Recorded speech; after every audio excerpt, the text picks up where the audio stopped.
Welcome back. One final point before we go tonight. What the mainstream media was too afraid to tell you about the news this week. This week, while the mainstream media obsessed about how much President Trump weighs, here are the things that happened that really matter. In 2017, there were over 250 journalists imprisoned all around the world. None of these journalists imprisoned were in the United States. Democrats accused President Trump of despotism and assault against a free press. Outgoing Republican Senator Jeff Flake compared Trump to Stalin. Yet nobody in the mainstream media bothered to point out the fact that Stalin killed 20 million people. The President Trump has killed nobody, arrested no journalists, imprisoned no journalists, murdered no journalists. And even when the president calls media liars and fake news and political hacks, all of these liberal journalists still do their jobs in safety and in liberty. Do you know what that's called? That's called freedom of the press. But did the mainstream media bother to tell you about that? Or about the countries who actually threw over 250 journalists in prison simply for reporting the truth? No, they didn't. In 2006, then Senators Barack Obama and Hillary Clinton voted to fund hundreds of miles of border wall. Were they racist? Was that bigoted and xenophobic? Well, no, it wasn't. It was common sense border security, which used to be a bipartisan issue. But the mainstream media won't tell you about that because that ruins the Democrats' talking points that Republicans are inhumane on immigration, when Democrats are actually the ones who now refuse to fund a border wall, even if that means deporting 700,000 dreamers.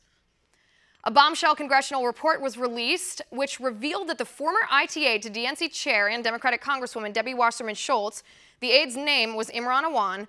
Awan made unauthorized access to congressional servers, accessed member data of 15 members he didn't even work for.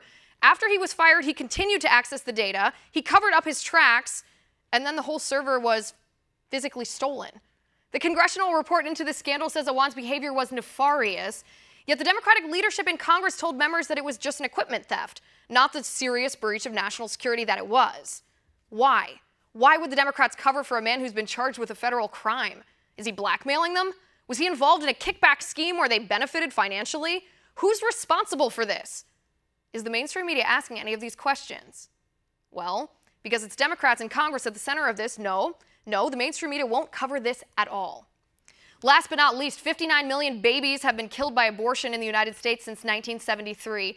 That's 30 million baby girls and 30 million baby boys extinguished, denied their right to life, liberty, and the pursuit of happiness.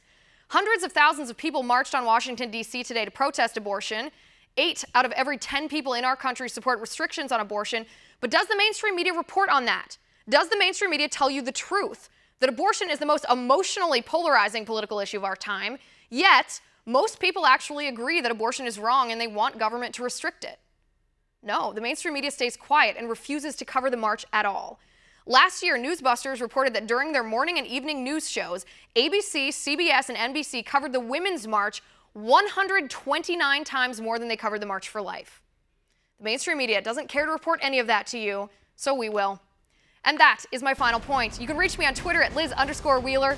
If you like the show, please send me an email at oann.com/contact. In the meantime, catch us here tomorrow at 9 p.m. Eastern. And until then, have a good night.